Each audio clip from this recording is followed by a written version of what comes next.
Hello po mga kababayan. Right now, nandito po tayo sa Bicol Regional Training and Teaching Hospital. Ipakita ko po sa inyo. Ayan. Pupunta dito po si kanina galing dito yung ating Pangulong Bongbong Marcos. Pero ngayon, pupunta rin dito si Speaker Martin Romualdez. Ayan po. Mga kababayan, para sa ang tawag yan? Para sa groundbreaking po nitong Integrated Specialty and Wellness Center. Ito po siya, ipakita ko sa inyo. Kita po ninyo mga kababayan, 10-story siya. Napakaganda, 10-story medical building. Yan, formerly known as Bicol Regional Training and Teaching Hospital, BRTTH, in the Bicol Region and Medical Center, envisioned to become a premier hospital in the Bicol Region, delivering comprehensive medical service, and establish a women's and health child care specialty center as phase 1 of a 10-story building po. Yan ayan po mga kababayan, nagre-ready na sila doon. May mga tao na dito. Yan. Hoy, kumusta? Sinong hinihintay mo rito? For the love of country. For the love of the country. BBM. Yung kasama natin. Mga kababayan, security captain. Asan si engineer? Dibar. Nasa abroad. Oh, nasa abroad? So, yan po, mga kababayan. Integrated construction of Bicol Regional Hospital and Medical Center Integrated Specialty Wellness Center. So we would like to invite Ako Bicol Party List and Appropriations Committee Chairman Saldico and the Speaker of the House Martin Romualdez. So yan, kanina galing kami sa Albay Astrodome kasi yung the usual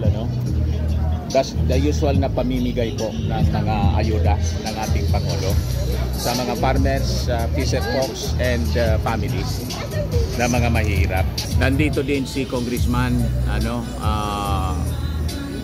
Joey Sarte Salceda ng 2nd District of Albay. So yun ang ginagawa ngayon, mga kababayan. Nagre-ready kami dito. Ayan po. So makita po ninyo, napakaganda ng plan.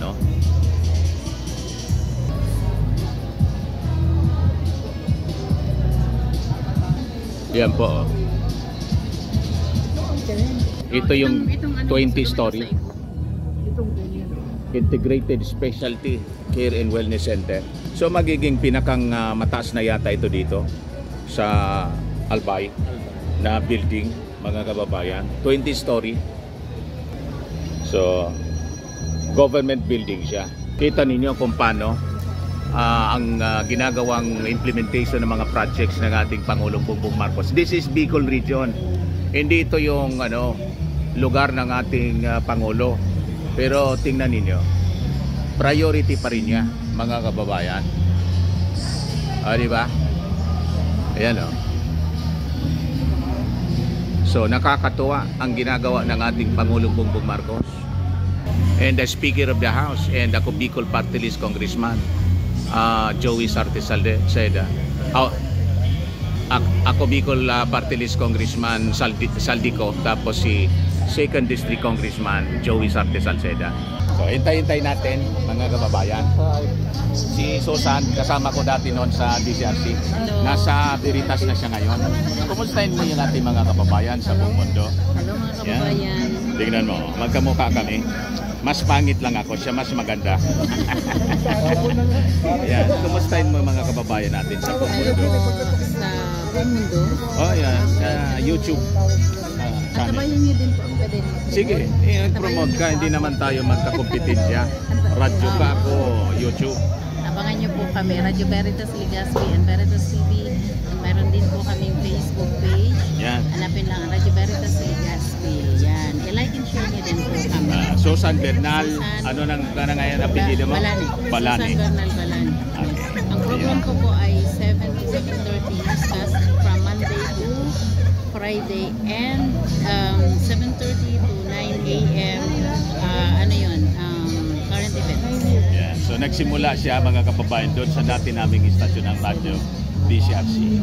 17 years old pa lang ako dati. 17 ka pa lang noon? Anong college ka? Third year college. Sa UST. So makikita po ninyo, parang lumalabas, matanda na ako.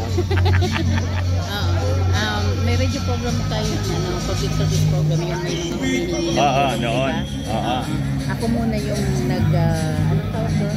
Yung may holding area. Nag-entertain mga bisita. Yan. Pinapa-improve ko muna.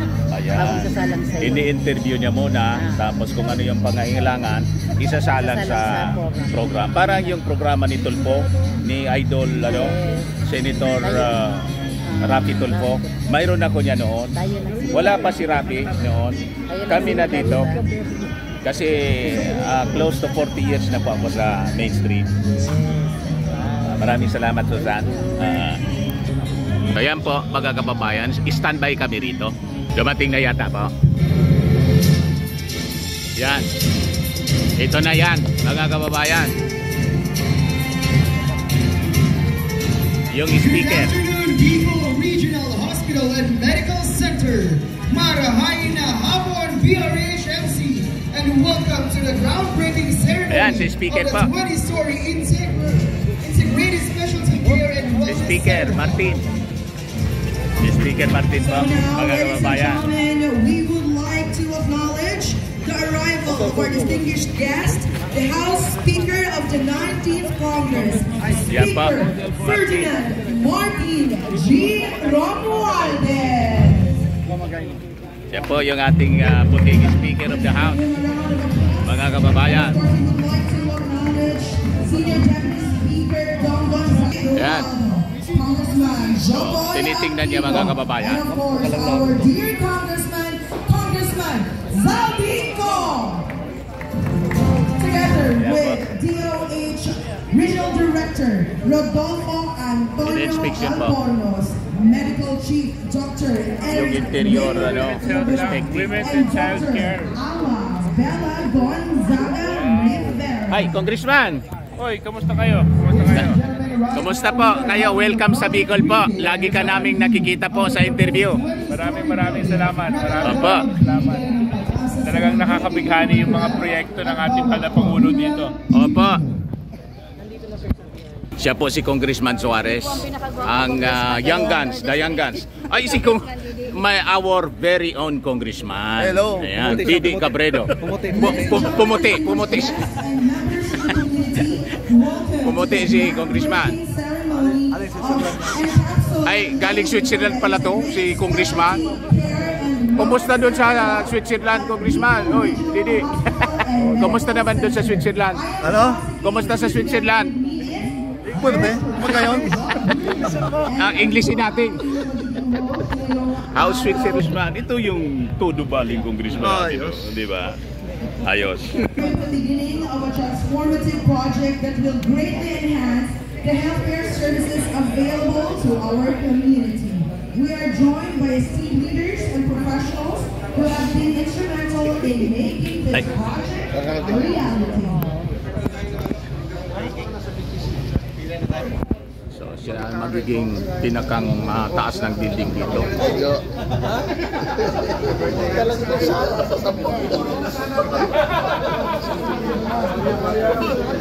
So, groundbreaking na po. To join us for the ceremonial turning of the soil and capsule laying. Yan, ito na po sa groundbreaking with Speaker Martin. Deputy Speaker J.J. Suarez, Majority Leader Manix Felipe, Congressman J.J. Romualdo, Congressman Joboy Aquino. Of course, we have DOH. Mamaya, magme-message siya, mga kababayan. Rodolfo Albornoz, Medical Chief. We also have Yan, mga magagaling na congressman natin. Mga kababayan, tawag sa kanila, the Young Guns. Ito na po yung Of course, we also have yung magiging groundbreaking.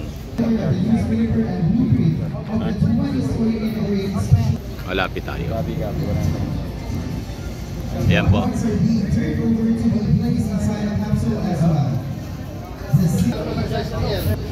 So, ilalagay na po yung time capsule para sa groundbreaking.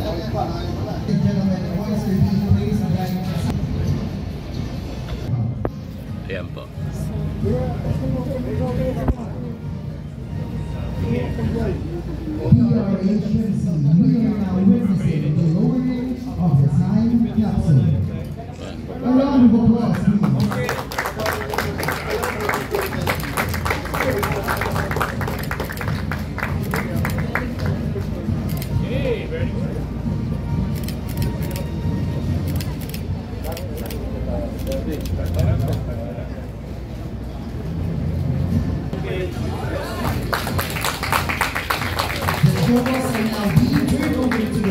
Ayun, mga kababayan, na ipasok na yung time capsule po sa groundbreaking. Yan, so lalagyan na po ng lupa ang ating speaker. Nasa likod po ako ni Speaker Martin. Yan, mga kababayan, napakapalad ng Bicol na mayroon tayong napakalalaking projects dito po. Pinakang mataas na building na to, 20-story. Integrated Specialty Care and Wellness Center po siya. Ayan o, groundbreaking ceremony, Integrated Specialty Care and Wellness Center, Bicol Regional Medical Center. Opening prayer kanina. Ladies and gentlemen, at this juncture, your patient interaction. Ayos na ayos. Andito din si Congressman Saldico, yung chairman of Committee on Appropriations.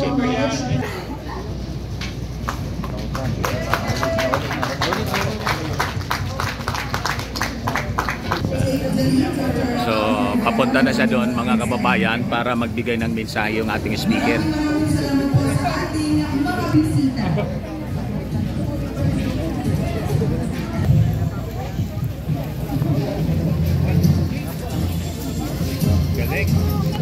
Salamat po, Congressman Suarez po ng Quezon. Maraming salamat. Maraming salamat din. Sa tulong ninyo. Sige po.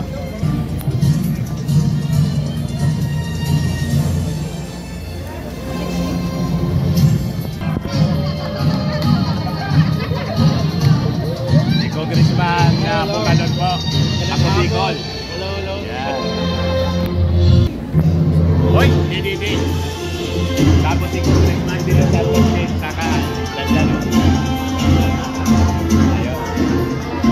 Mayroon pa pala dito po. Yan, tingnan natin kung ano to. So, doon, may inspection siya, mga kababayan, siguro. Speaker and other congressmen na kasama niya. Mga buildings, lakad muna tayo po. Nga pupunduan po. Rehabilitation.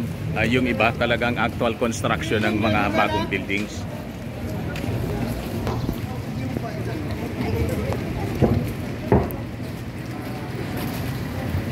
Ward surgery po ito.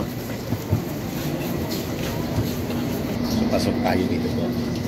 So, in-inspection po ng Speaker of the House para matingnan kung ano pa yung mga siguro kulang dito. Mga kakulangan pa siguro. Inspeksyonin na. So, tingnan natin.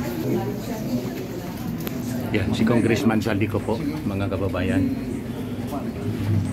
Yung pogi namin Congressman.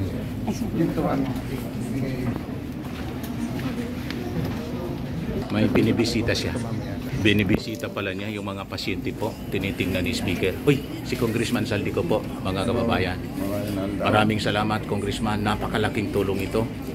At pinakang mataas palang building ito. Yung 20-story. Talagang magaling ang ako Bicol. Si Congressman Pino Garbin nasa likod. Yung puging-pugi naming taga Legazpi. Hindi namin ito papatalo si Congressman. Magme-mayor yata to. Milyong taga-hanga ni Sir Dante. Magandang hapon po sa inyong lahat. Matindi talaga si Mayor. Congressman na Mayor pa. Ayan po ang ating speaker. O, tinitingnan niya. Kalagayan ng mga pasyente po. Ayan po. So, ganun, mag-asikaso ang ating speaker po, mga kababayan. Gusto niyang tingnan talagang kalagayan ng mga kababayan nating Pilipino, mga pasyente po dito sa hospital, sa Albay, Bicol Medical Center po, Regional Center.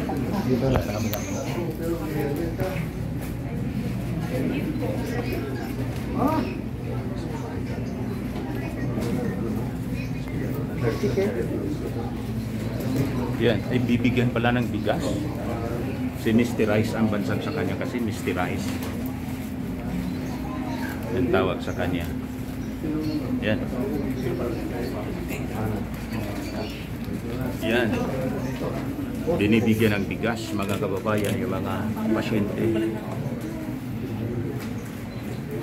Yan. Yan po ang ating speaker, napakabait. Hello po, Mr. Speaker.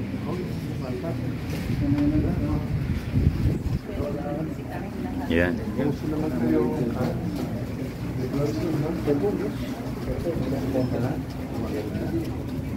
Yan. Kinukumusta niya ang kalagayan ng mga pasyente po. Yan. Tapos binibigyan ng bigas. Yan. So, napakapalad. Napakapalad ng mga Bicolano, Albayanos, with the speaker po na hands-on, pati sa pagtulong po, mga kababayan.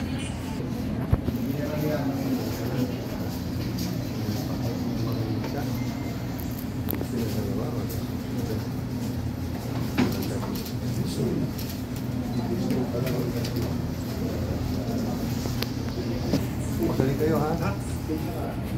Yan, pasyente. Pagaling daw, syempre. Make sure that you'll be okay. Make sure na magiging okay niya siya. Ito pa.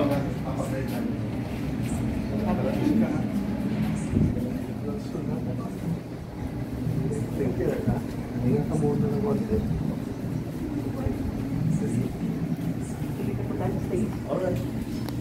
So, palabas na po kami, mga kababayan.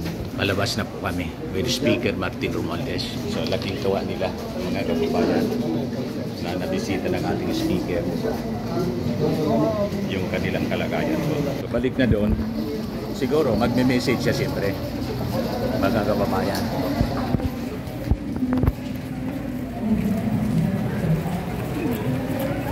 Yeah, lapit-lapit tayo para makita yung ating speaker.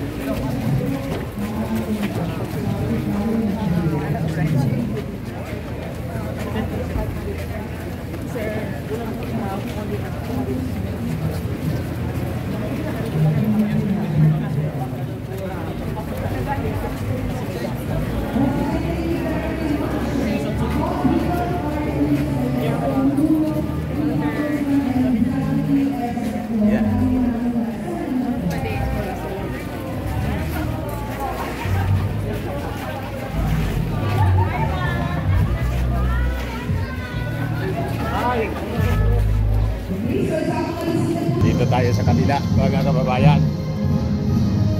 Mabilis gumalaw si speaker mo. Dr. Rodolfo Alpio Carbina, Chairman of the House Committee on Appropriations, Honorable Elizalde Esco, the Speaker of the House of the Ninth. And now it is my So, magme-message siya, mga kababayan dito. Pakinggan natin mamaya. Yan mga tao sa paligid. Ang dami-dami po. Introduction po ni Congressman Saldico Acobico. The time for us to make his time visit us. In the last 2 weeks, SDS Senior Deputy Speaker Dong Gonzales, Deputy Speaker J.J. Si Suarez, Dong Gonzales. Yan. Si Suarez. Majority Leader Manix Dalipe, Yan. Congressman Dalipe. Kong J.J. Romualdo, J.J. Romualdo.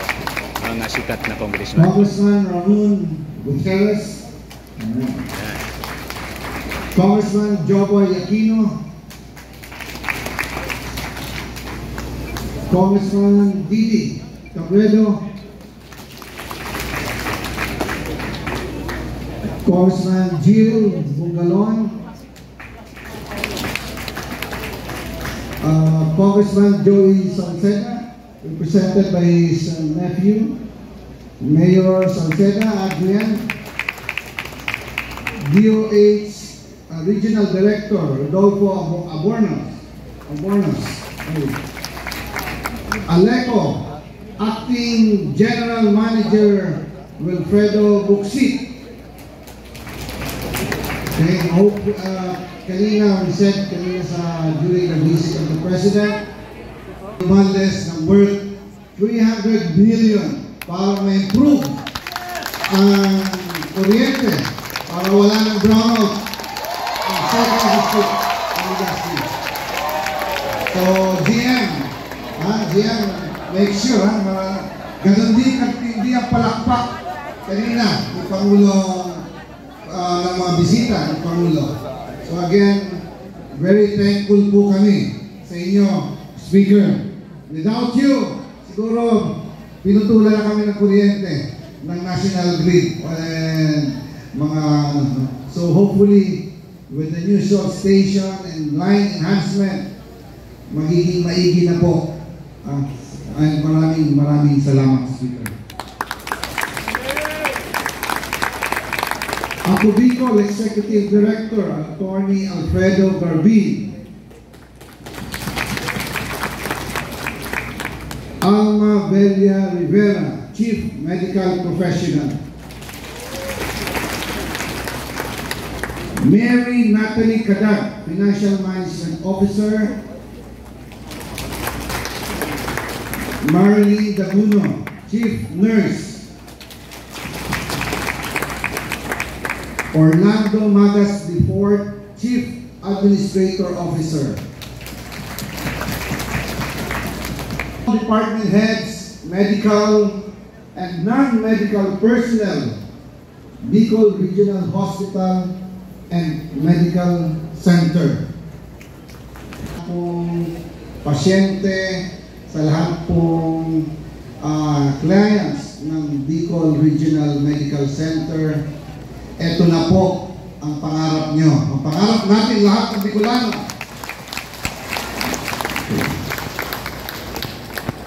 Mahay na aldaw sa Indogabos.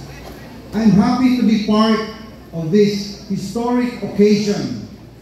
Isa sa mga pinagmamalaki natin ang construction ng 10-story legacy building dito sa Bicol Regional Hospital and Medical Center.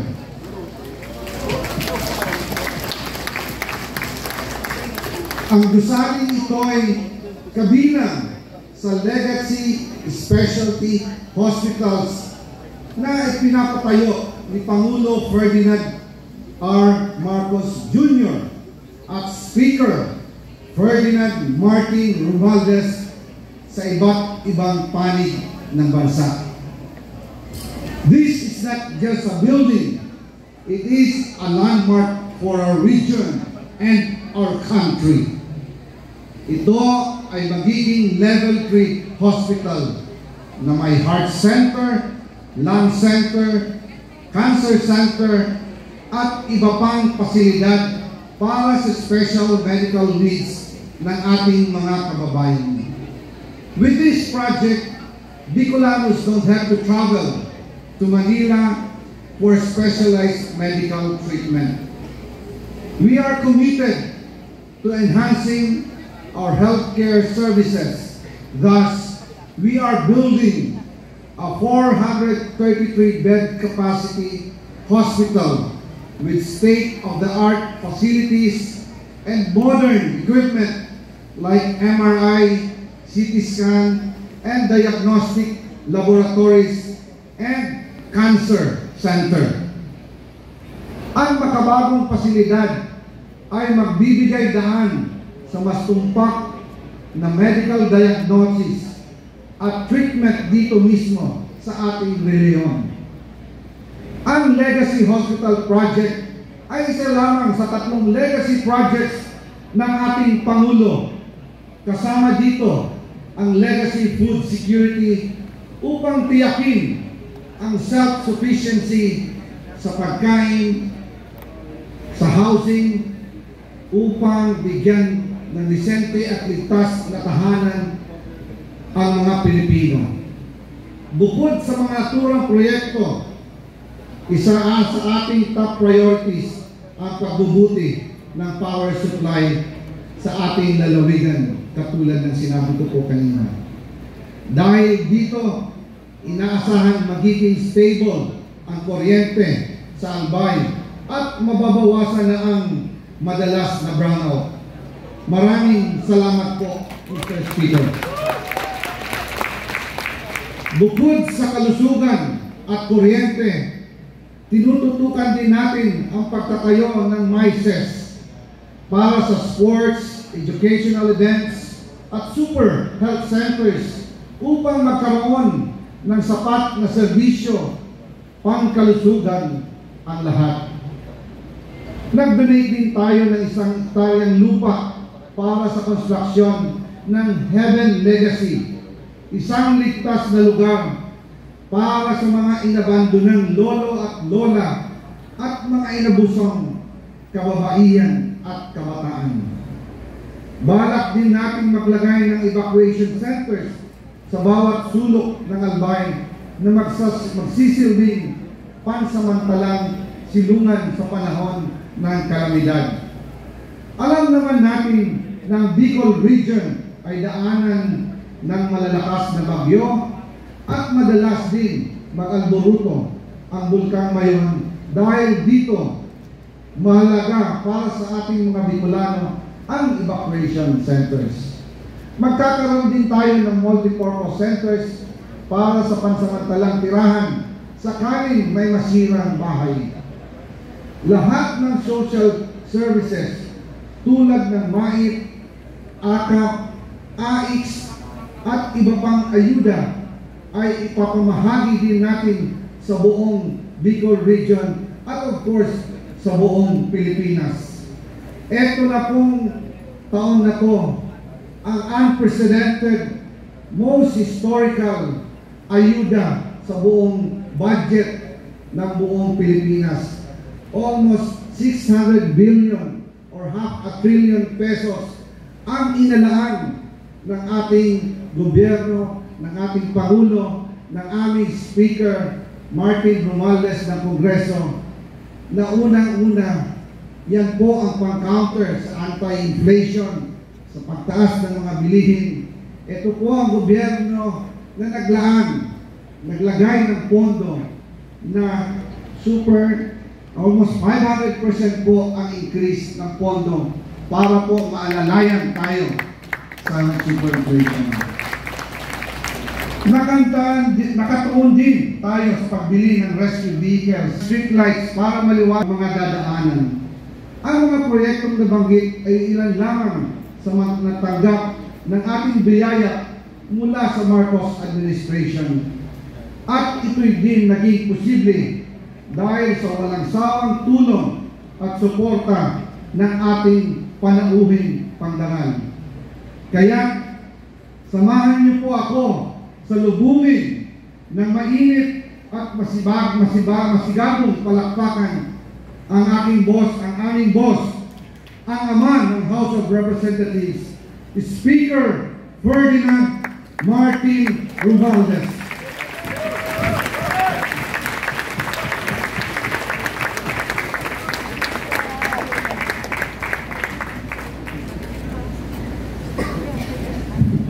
Maraming salamat at please take seats at saka ang ganda yung presentation ng ating chairman ng appropriations dito.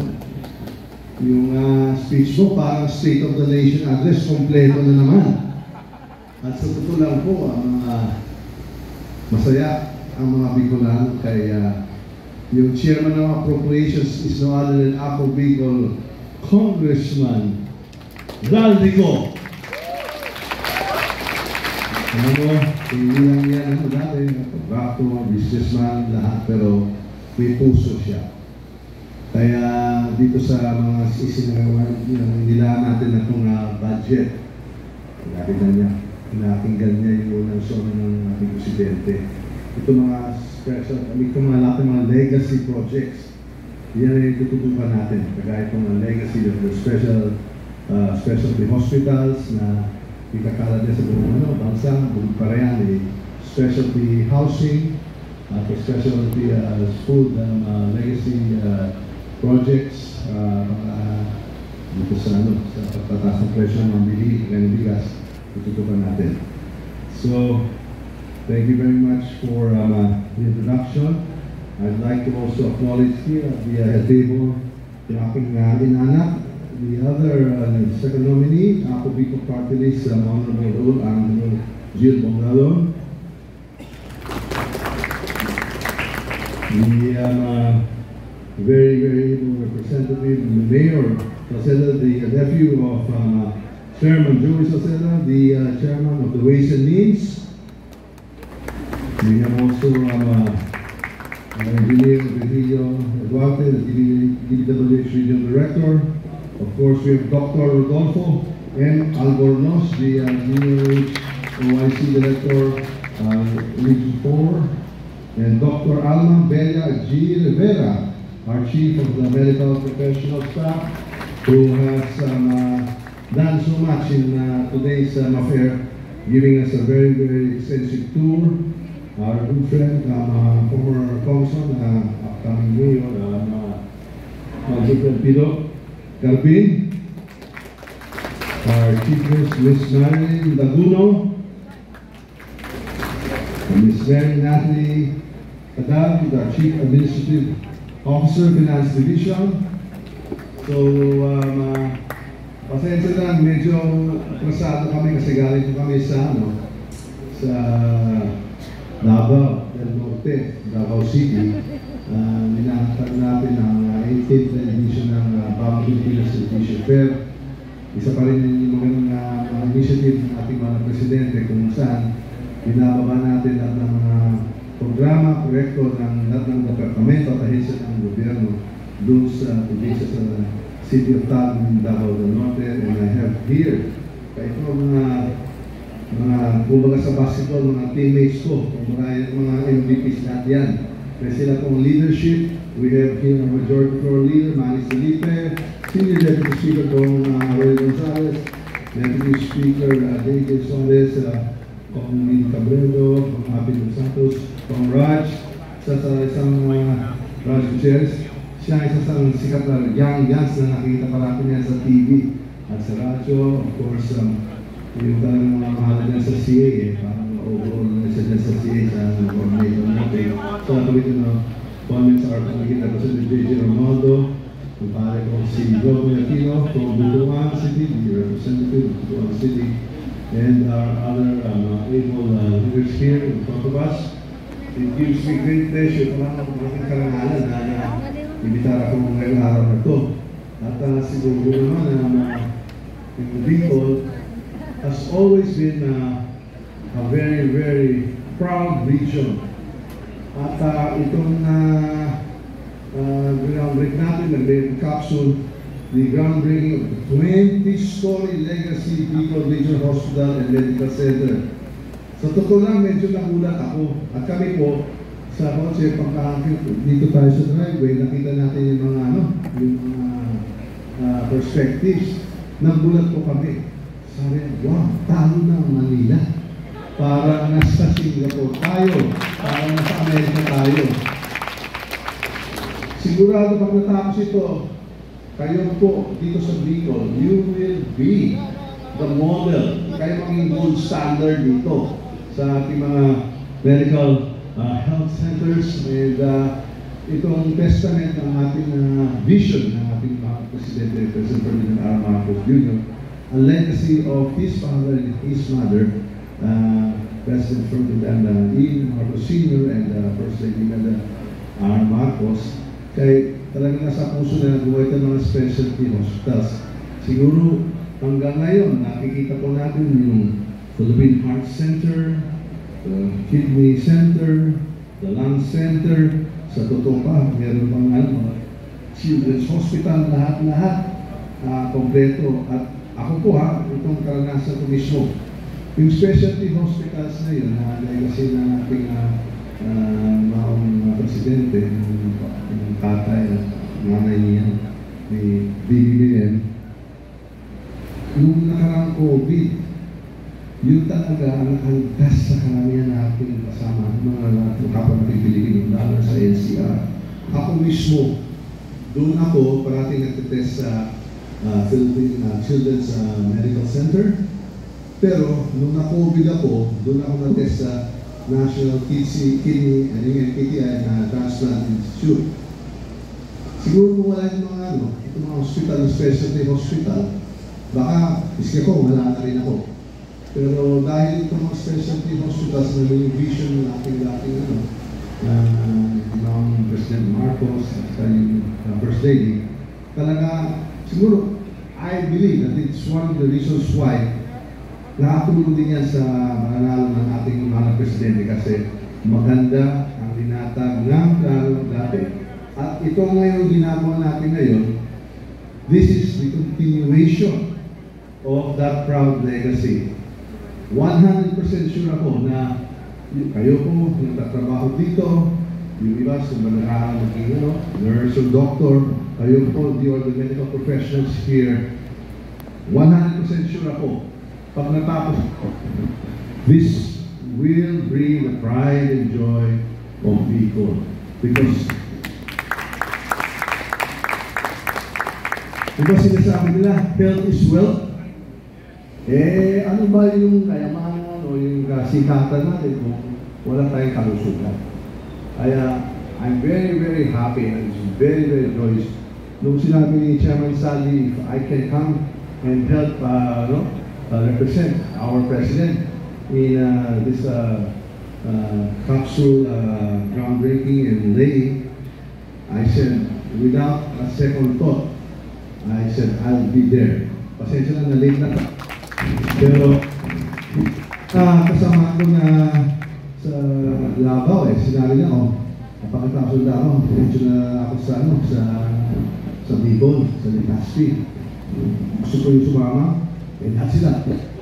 Go. We have to support this program. Kaya maganda talaga ito. Kaya we're very, very, very happy to be here. We're very proud to share with you this very, very important moment. Talagang napakaganda talaga ito na ginagawa natin ngayon. And again, this is again the culmination of the vision and the teamwork of all of the stakeholders here. So, Guru, kagaya ni Sally, sayang naman na pinanda kong speech, papasahin ko ng konti kasi masyado na ako nag-a-adlib, pero pasensya na kasi masaya ako kaya I want to speak also from the heart, pero pasahin ko ng konti, pero baka i-edit ko na lang. So, mahal ang ating mga taga-Bicol, mga kababayan, magandang hapon sa inyong lahat. Salamat sa imbitasyon na makasama kayo sa makasaysay araw na ito.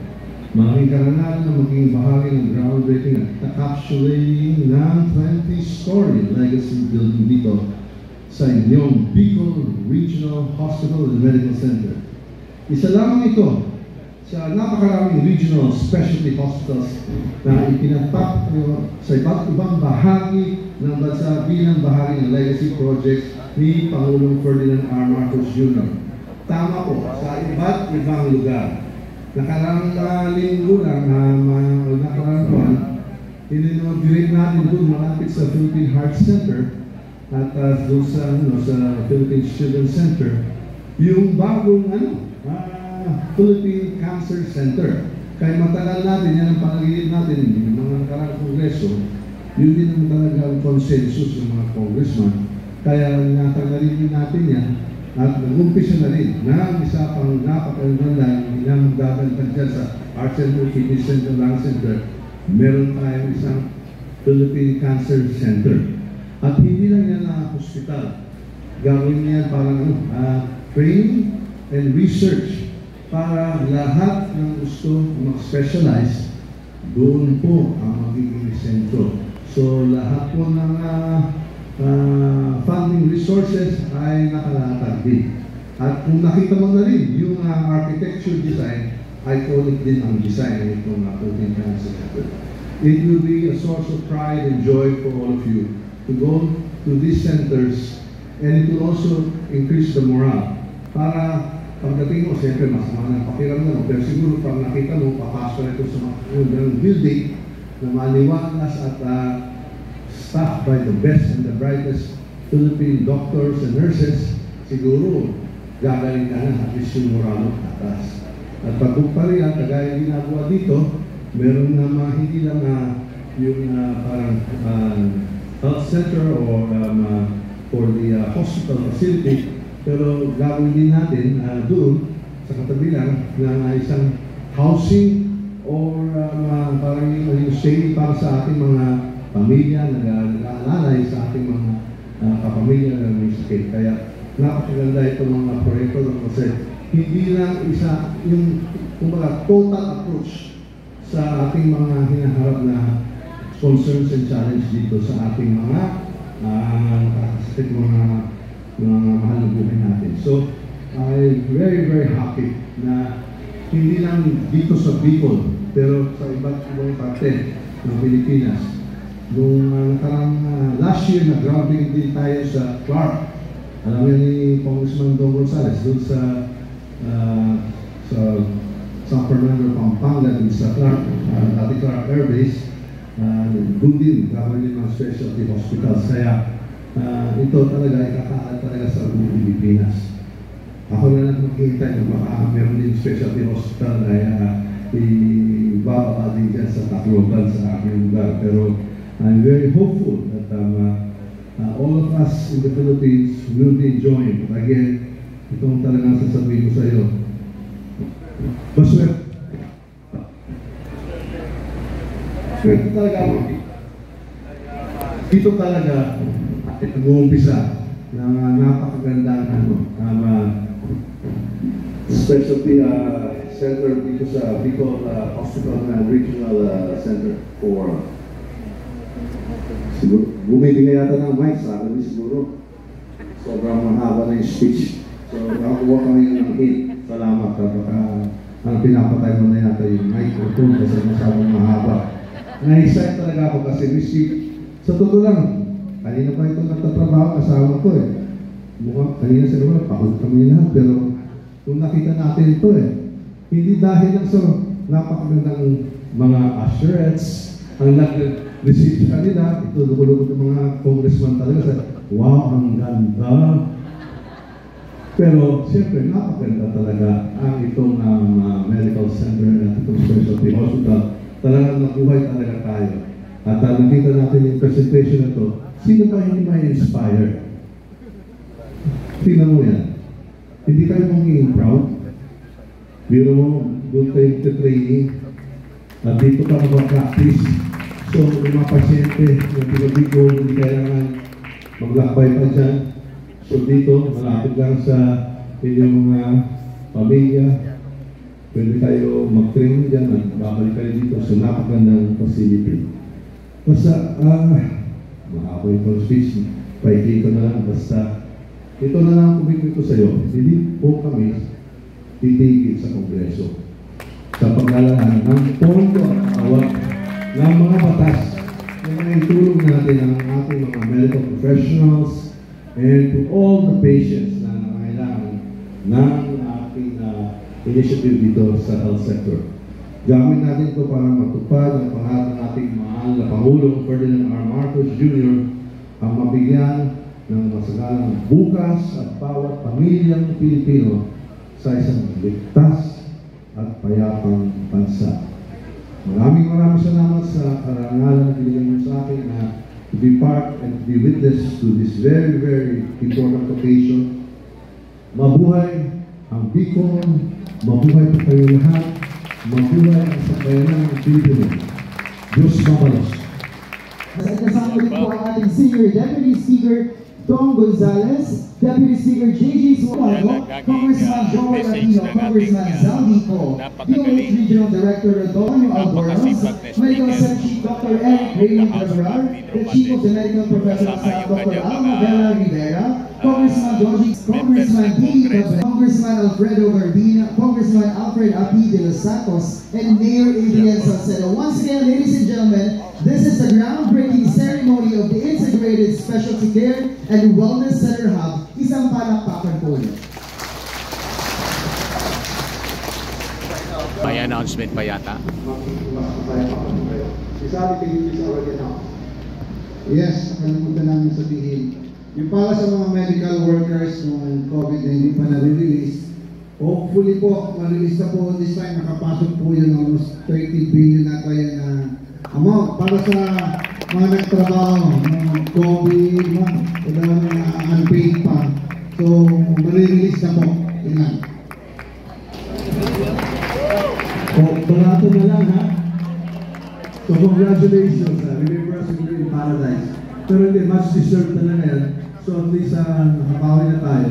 Nakakuha na tayo ng todo para ma-reimburse kayo sa service of rendering. So maraming salamat sa pasyensya at siyempre naman sa na binigyan mo lahat sa mga pasyente na wala nung panahon ng COVID.